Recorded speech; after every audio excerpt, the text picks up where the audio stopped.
हमारा जो ताहिर हुसैन का ये मामला था, ये 2020 का दंगों का केस है। नाले में फेंक दिया और उसके घर वाले उसको सर्च करते रहे और वो एक जजमेंट आया है, कोर्ट ने उन्हें दोषी माना है। कुल टोटल इसमें जो 11 आदमियों को सामने आया है कि वो यहाँ से कुछ लोगों को ले जाकर और शाहीन बाग लेके जाता था बस भर के। और ताहिर हुसैन जैसे लोगों को अगर सज़ा होती है, ऐसे लोगों को सज़ा होती है तो समाज में एक संदेश जाएगा।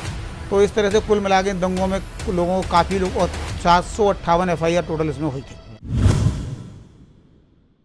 नमस्कार दोस्तों, तो मैं हूं कड़कड़डूमा कोर्ट के अंदर। दोस्तों, कल ही एक काफ़ी महत्वपूर्ण फैसला आता है ताहिर हुसैन 2020 के दंगों में। जिस तरीके से उनकी छवि उभर के आई थी, जिस तरीके से उन्होंने पेट्रोल के बोतल रख के और बहुत सी चीज़ें हुई, और अंकित शर्मा की जिस तरीके से निर्मम इस दंगे के अंदर हत्या की गई और जिस तरह से वो नाले में उसकी बॉडी मिलती है, वो सारी चीज़ें चर्चा में थी। आम आदमी पार्टी के वो पार्षद थे। हमारे साथ है अधिवक्ता रक्षपाल जी, जो कि कड़कड़डूमा में कोर्ट में प्रैक्टिस कर रहे हैं, तो उन्हीं से समझते हैं कि इस केस के बारे में। अपना परिचय सर, मैं रक्षपाल सिंह और मैं कड़कड़डूमा कोर्ट में वकालत करता हूं। और मैंने नॉर्थ ईस्ट के जो दंगे हुए थे उनमें मैंने हिंदू जो बच्चे थे उनका पक्ष मैंने रखा था। स्वागत है हमारे चैनल में जी, नमस्कार सभी को जी। हमारा जो ताहिर हुसैन का ये मामला था, ये 2020 का दंगों का केस है। इसमें एक आईवी के अधिकारी थे, हम कह सकते हैं कर्मचारी कह सकते हैं उन्हें, वो अंकित शर्मा। उनकी एक निर्मम हत्या, जिसमें उनकी डेड बॉडी के ऊपर जो जब उसको रिकवर की गई तो 35 घाव मिले, जिसमें से उनके मस्तिष्क को निकाल दिया गया, उनके सीने पर कई सारे बार किए गए, उतनी आंतड़ी बाहर निकाल दी। और सबसे इसका जो दुखद पहलू ये है कि जिन लोगों ने अंकित के साथ ये किया वो सब एक दूसरे को जानते थे, अंकित को भी ठीक ठाक जानते थे। और उसको जैसे अंकित उनको शांत कराने के लिए गया तो उसको खींच कर वो ताहिर हुसैन के घर में लेके गए और वहाँ से उनकी हत्या करने के बाद उसका सबूत मिटाने की दृष्टि से उसको नाले में फेंक दिया। और उसके घर वाले उसको सर्च करते रहे और वो बार बार कहते रहे पुलिस को कि भाई मेरा बेटा गायब है और इस तरह से। तो नेक्स्ट डे जो है, अगले दिन जो है, उसमें थाना दयालपुर की पुलिस ने उनके पिताजी की कंप्लेंट पर, शिकायत पर वहाँ पर नाले में सर्चिंग कराई तो उसमें से उनकी डेड बॉडी निकली। और डेड बॉडी देखने के बाद कोई भी साधारण व्यक्ति भी जो उसको देखता, उसकी रूह कांप जाती, उसकी आत्मा में कंपन हो जाता। इस तरह से जिस तरह से उसका ब्रूटली मर्डर किया गया, बहुत ही घातक एक तरीके से उसका मर्डर किया गया। और एक सुखद पहलू उसका ये है कि कल उस पर एक जजमेंट आया है, कोर्ट ने उन्हें दोषी माना है। कुल टोटल इसमें जो 11 आदमियों को वो बनाया गया था, अभियुक्त बनाया गया था, अभियुक्त किया था, आरोपित किया था पुलिस ने, उसमें से 5 आरोपियों को बनाया, उन्होंने दोषी माना है। और 6 आरोपी जो है ना, आपको हम कह सकते हैं कि सबूतों के अभाव में उनको बरी कर दिया है, ऐसा उसका वो है। अब जिन अभियुक्तों को दोषी माना गया है उनको हत्या दंगे भड़काने के लिए, भीड़ को उकसाने के लिए और आयुध वगैरह जो अनैतिक चीज़ें हैं उनको अपने घर पर जमा करने के लिए और कॉमन इंटेंशन से, यानी कॉमन उसके साथ काम करने के लिए, इन सब धाराओं में उनको क्या कहते दोषी पाया गया है। हत्या मामले को अगर छोड़ दें तो बाकी धाराओं में जो मैक्सिमम जो है वो 3 वर्ष की सज़ा है और बाकी सब में किसी में 1 साल की है, किसी में 2 साल की है। पर कुल मिलाकर क्योंकि हत्या का मामला सिद्ध हुआ है तो उसमें कोर्ट के पास 2 ही मतलब ऑप्शन बचते हैं। या तो कोर्ट उनको कैपिटल पनिशमेंट देगा, हैंगिंग टू डेथ की मतलब फांसी सज़ा देगा, या उम्र कैद की सज़ा देगा। ये कोर्ट के ऊपर है कि कोर्ट इस हत्या को किस तरह से देखता है, क्या वो रेयर टू रेयर केसेस में देखता है या कोर्ट इसको इस दृष्टि से देखता है कि भाई दंगे थे, भड़क गए और उन्होंने मार दिया, या अचानक हुई हत्या। जैसे ही मानता है, जो भी मानता है, तो उसके हिसाब से उनका कोर्ट का सज़ा का फैसला आएगा। आज शायद होनी थी, सारे निर्धारित होनी थी सज़ा, लेकिन आज नहीं, वो आज कोर्ट छुट्टी पर था, इस वजह से आज कोई कोर्ट में काम नहीं हो सका।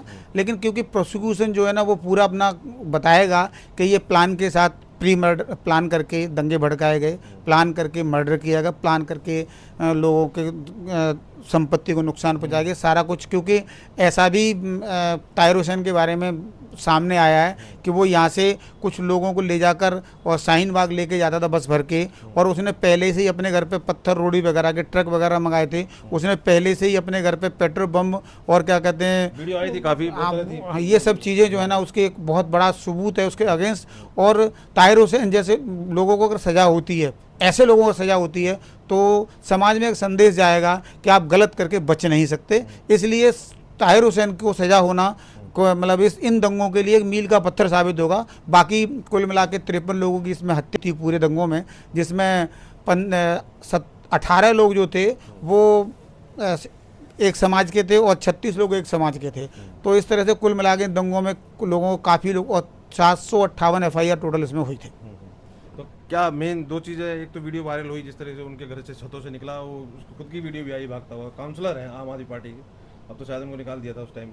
तो क्या ये सारी चीज़ों के लिए इसमें सजा निर्धारित हो रही है, या अंकित का जो है इससे जोड़ा जा रहा है, कि या सिर्फ शंका, क्या उसमें कुछ बता पाएंगे? मैं आपको बता दूं, ये जो केस था वो सिर्फ अंकित की हत्या के लिए था। हाँ। बाकी जो केसेस हैं जिनकी आप कह रहे हो पिस्टल लहराते हुए, डंडा लेकर रहते हुए और वो गाइडेंस कर रहा है यहाँ मारो यहाँ मारो, उसके लिए उसके पास ऊपर एक अलग से FIR है कि उसके बराबर में ही, उसके प्लॉट के बराबर में एक पार्किंग थी जिसको उन्होंने पेट्रोल बम मार मार के उसको सबको जला दिया था। और उसमें काफ़ी मुझे लगता है कि 15 से 20 गाड़ियाँ उसमें डैमेज हुई थी। तो हम मान सकते हैं कि 1 करोड़ की संपत्ति के आसपास का नुकसान है वो अलग मैटर है। ये जो मैटर है वो सिर्फ IB जो कर्मी हैं अंकित शर्मा की हत्या के लिए है, इसलिए इसमें जो तय होगा वो हत्या के लिए तय होगा।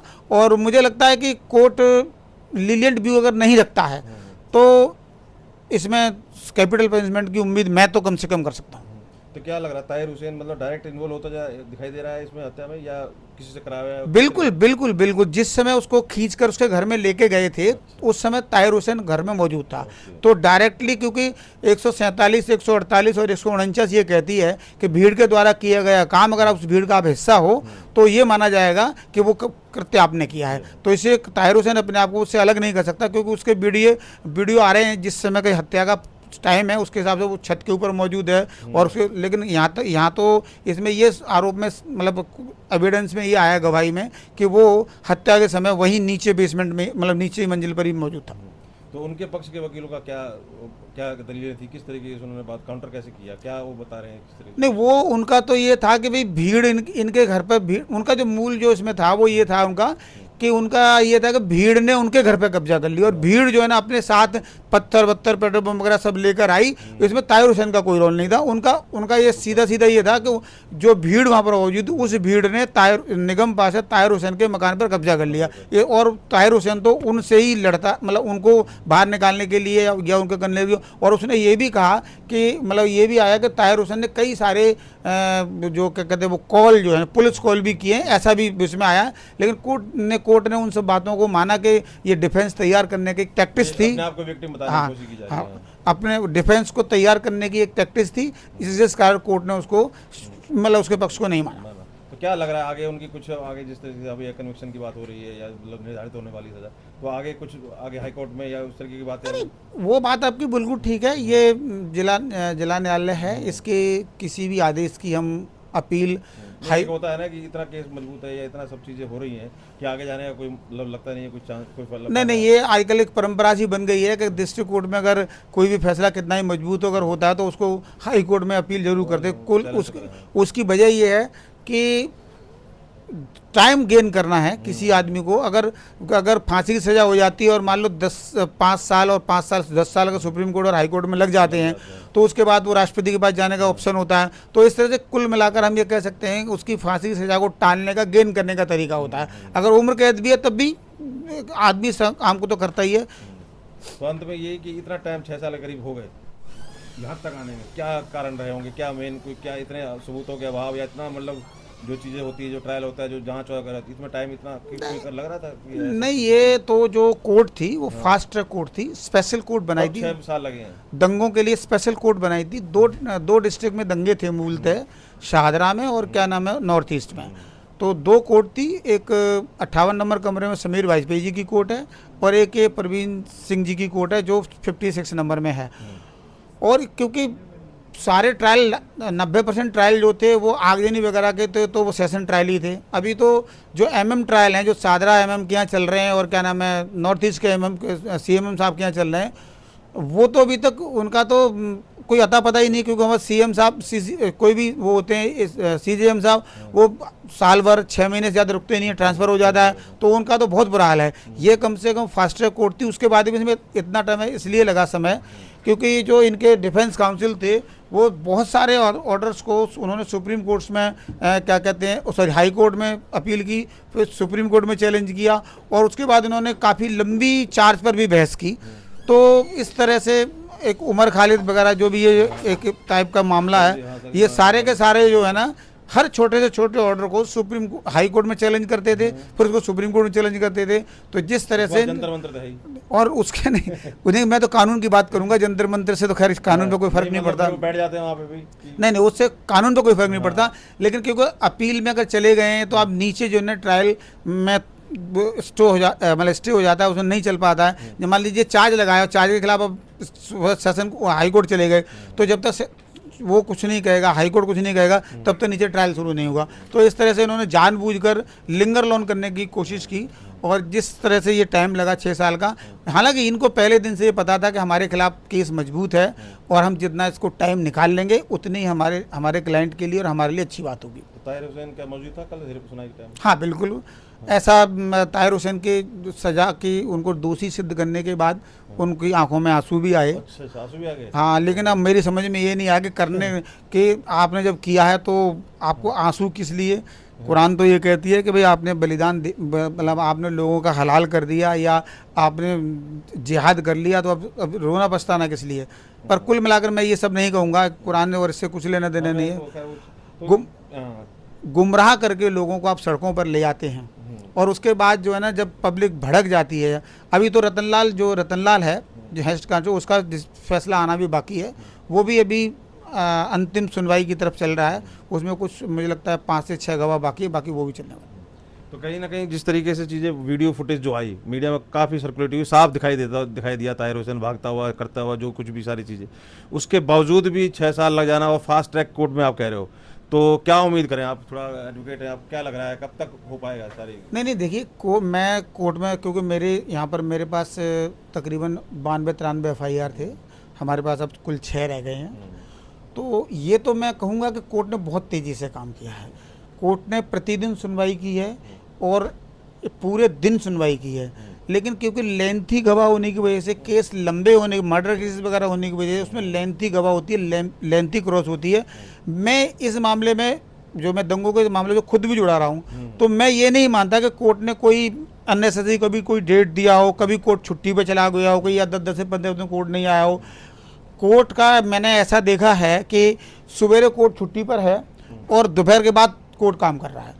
और या 6 साल लग रहे हैं, क्या लग रहा है कारण मैंने 6 साल का, एक तो लेंथी गवाही, अच्छा, लेंथी गवाही, दूसरा लेंथी आर्गूमेंट, और जो है ना दूसरे लोगों से जो जिरह करते हैं, जैसे हम लोग करें क्रॉस एग्जामिनेशन, वो बहुत लेंथी रहे इस वजह से। और फिर दूसरी बात ये रही कि इतने एक केस में 20 एक्यूज हैं, 15 एक्यूज हैं, 11 एक्यूज है, तो उनका प्रत्येक वकील अलग अलग उसको क्रॉस करता है, तो उस वजह से वो लेंथी रहे मामले। कई गवाहों से जिरह 2-2, 3-3, 4-4 दिन भी चली, कई गवाहों से सुबह 10 बजे जिरह शुरू होती थी, 11 बजे शुरू होती थी, वो शाम को 5-6 बजे तक भी चली। तो कुल मिलाकर कोर्ट की हम नहीं कह सकते कि कोर्ट ने कुछ इसमें असावधानी बरती है या कोर्ट स्लो रहा है, बट क्योंकि केस लंबे थे, गवाह ज़्यादा थे, उनसे लेंथी क्रॉस हुई है, इसलिए ये सब हुआ है। तो अब क्या लग रहा है, आज कह रहे हो आज एब्सेंट थे? हाँ, तो जैसा हमने 2-3 दिन में इसका, मुझे लगता है कि शनिवार से पहले इसका सजा पर फैसला आ जाएगा और जिन लोगों को हानि पहुंची है, जो लोग इससे पीड़ित रहे हैं, उस पीड़ित पक्ष को कुछ तो उम्मीद जगेगी न्याय के लिए। ऐसी उम्मीद की जा सकती है। दोस्तों बहुत बहुत धन्यवाद सर सारी जानकारी के लिए और साथ बात रखने के लिए, अपने चैनल पर रखने के लिए। बाकी आप कैसे देख रहे हैं, आप अपने क्या राय रखते हैं, जरूर कमेंट करके बताइए। बहुत बहुत धन्यवाद।